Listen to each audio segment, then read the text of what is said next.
In a world that glorifies constant effort, Ramana Maharshi's idea of doing nothing can be a powerful jolt to our busy minds. It is the key to freeing ourselves from the burden of the ego and finding complete stillness. Doing nothing, the antidote to the busy mind. Ramana Maharshi's words ring like a wake-up call. Just do nothing. This is not a call to give up everything. Doing nothing here has a deeper meaning, to stop all interference of the false self in the flow of life. It is to stop running away from the present, to stop trying to be someone else, and to stop reinventing ourselves to satisfy some ideal image. Wu Wei, the art of action without the doer. Ramana Maharshi never advised us to leave the world. He pointed to a state of inner stillness, where we are still alive, still acting, but no longer controlled by the ego with its ambitions and anxieties. In Eastern philosophy, Taoists call it Wu Wei, acting without coercion, in perfect harmony with nature. Bhagavad Gita calls it Nishkama Karma, acting without personal desire. For Ramana, this concept is explained directly and thoroughly. The action happens, but the doer is no longer there. This means that you still work, still love, still give your all, but inside there is no longer the shadow of the ego that is forcing you to prove your worth, to be recognized, or to win. All your actions become natural, as fluid as the wind or the water. There is no tension of having to get it done, nor the pressure to achieve the desired result. Then the feeling of I succeed or I fail no longer exists. Doing nothing in the spiritual sense means not attaching any intention or purpose to each action, not labeling each moment as good or bad, not seeking happiness in the future, nor regretting the past. You become a pure witness, letting life run its own perfect rhythm. Strangely enough, when you stop interfering, everything happens more completely and precisely than ever before. The absolute power of stillness. The human mind is like a lake.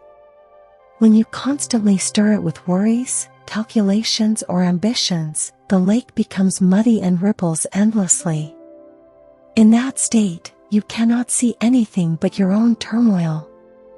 But when you truly stop, not throwing another stone of thought into it, not creating another ripple of resistance, the lake settles down by itself. When the water is clear, you see the bottom of the lake, your original, pure nature, which has never been harmed or deprived. Ramana Maharshi said, "Your stillness is the highest offering." Why? Because when you are still, you no longer emit invisible waves of fear, greed, or struggle. You become a point of stillness in the midst of a chaotic world, and from there, peaceful energy radiates naturally, like the fragrance of a flower, without effort. This still presence not only heals you, but also has a powerful effect on those around you. That is why many people who sat near Ramana for just a few minutes burst into tears, not because of what he said, but because they suddenly saw themselves clearly, realized that they were already whole and complete. The trap of the monk, when the ego puts on the robes of a monk. There is a trap more subtle and dangerous than the mundane material desires. The ego puts on the robes of a monk. It no longer clings to money or fame, but seeks its existence in purity and spiritual progress. When we hear Ramana Maharshi say, "Do nothing," the monk within us begins to emerge. We sit in meditation for hours, but the mind keeps measuring.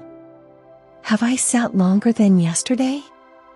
Is my mind calmer than the person next to me? Am I closer to enlightenment? Ramana calls this a more subtle and subtle form of doing. Even though the body is motionless, there is still an entity inside that is yearning, someone who is trying to achieve something. And that entity is the ego. The ego is extremely intelligent. When stripped of its worldly shell, it cleverly puts on a spiritual one. It convinces you that you are close to enlightenment, that you are above others, that you are on the right path. And that very belief, however beautifully decorated with lofty concepts, is still the chain that binds you to the loop of the ego. It is a golden cage, but a cage nonetheless. In such moments, Ramana Maharshi would smile kindly and ask a penetrating question. Who is it that is trying to attain stillness? This question is like a sharp sword, cutting straight to the core illusion. The mind is confused, it turns inward in search of that spiritual person. But the more you search, the more you realize that there is no fixed entity that is doing it. And if you have the courage to face the truth to the end, all notions of I, whether the worldly me or the spiritual me, will dissolve. It is in that moment, when no one is looking for silence, that you truly touch the silence that Ramana spoke of. It is a state that is effortless, requires no discipline to maintain, and cannot be lost. It is not an achievement, but a return to the nature that has always been there. Doing nothing, the door to the higher power. Silence has always been revered as the pinnacle of awareness. But the silence he spoke of is not a temporary state you attain after a meditation session, but an unchanging ground, a presence that remains even when you are talking, laughing, or walking. Doing nothing is the only door that leads you to this ground. When you stop trying to control, to achieve, to become, you cut off the source of energy that feeds the ego. And when the ego subsides, what remains is not a meaningless void, but a powerful presence, an indescribable aliveness. Ramana Maharshi once said, "Silence is the highest power. Nothing can exist outside of it." Why is silence called the highest power? Because it is not opposed to anything. It is this non-resistance that makes it invincible. It embraces everything without needing to fight or push back. Because it is the source of all creativity. From this stillness, breakthrough ideas, wise actions, and lasting solutions are born naturally. Because it is unmoved by circumstances. Like the core of a storm, it is stable and able to transform the chaos around it. Imagine, all actions that come from the ego are like waves on the surface of the ocean, constantly changing, easily pushed and dissolved. But actions that come from stillness are like the deep undercurrent of the ocean, strong, steady, and guiding the entire movement above. When you live in stillness, you no longer try to create influence, but your very presence naturally becomes influence. You don't need to convince, prove, or claim power, because your silence is an invisible power, an inner strength that cannot be taken away. That's why many people, just sitting near Ramana for a few minutes, felt their old burdens melt away. He didn't do anything to heal them, he was silence. And his presence touched the deepest part of each person, the place that was originally whole and at peace. The power of silence, when presence becomes teaching. In the spiritual realm, a person's level of awareness is transmitted not only through words, but also through the vibrational energy field that emanates from their presence. Ramana Maharshi is the living testament to this truth. He simply sat still, but this silence created an energy field powerful enough to dissolve the ego defenses of those around him. 1. What is an energy field? According to ancient philosophies and many mystical traditions, the human mind and emotions create a vibrational field around the body, called prana, life force. When the mind is filled with anxiety and fear, that energy field is chaotic and unbalanced. When the mind is still, that energy field is stable and harmonious. An enlightened person like Ramana was completely free from ego, so his energy was unwavering and unconflicted. His energy carried the frequency of pure stillness. 2. Why is this stillness so overwhelming? For ordinary people, the mind is constantly covered by inner noise. When they enter the sphere of influence of an enlightened person, this powerful frequency of stillness will begin to synchronize and entrainment their minds. This is similar to two zither placed close together. When one zither vibrates, the other vibrates as well. The result is the automatic flow of thoughts slows down. Emotions become lighter. A sense of causeless peace begins to spread. This is why many people who come to Ramana, just by being looked at or sitting in the same room with him, feel tears falling or their minds suddenly become empty. They did not need words, because his presence was a lesson. 3. How does this relate to doing nothing? Because Ramana did nothing, did not interfere, did not impose, his energy field remained pristine, pure. It was like a calm lake, reflecting the sky perfectly, without any ripples from personal will. If he tried to teach or change someone, the energy would be distorted by the will of the ego. But because he let go completely, that still energy became omnipotent and unhindered. This is the secret. The ultimate power lies not in imposition, but in non-obstruction. 4. The lesson for the aspirant. You do not have to be Ramana to feel this. Even in your daily life, when you practice doing nothing internally, your energy will gradually become stable and harmonious. People will feel it, even if you do not say a word. Ramana Maharshi once said, "Your silence is your gift to the world." This is not a fake silence, forced to look peaceful, but a silence that arises naturally when you realize that there is no ego to protect or assert. The map of practice, stepping into the power of stillness. Ramana Maharshi did not want us to just listen or collect his sayings, but to actually experience them. And to experience them, we need a specific path of practice. Here are 5 simple yet profound steps, inspired by the way Ramana lived and taught, to help you step into the power of stillness. 1. Begin with the question, who am I? This is not a question to seek an intellectual answer, but a sharp sword that turns the arrow of awareness to the very source of thoughts. Whenever you feel stressed, anxious, or proud, ask, who is feeling this?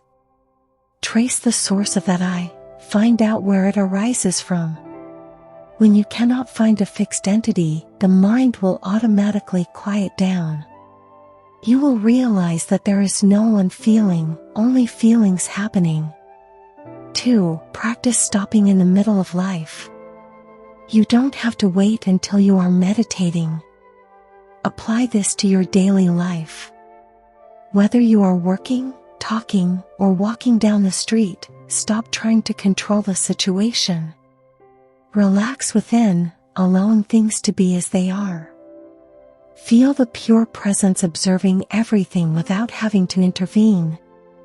Ramana called this coming back to yourself, without the intermediary of thought.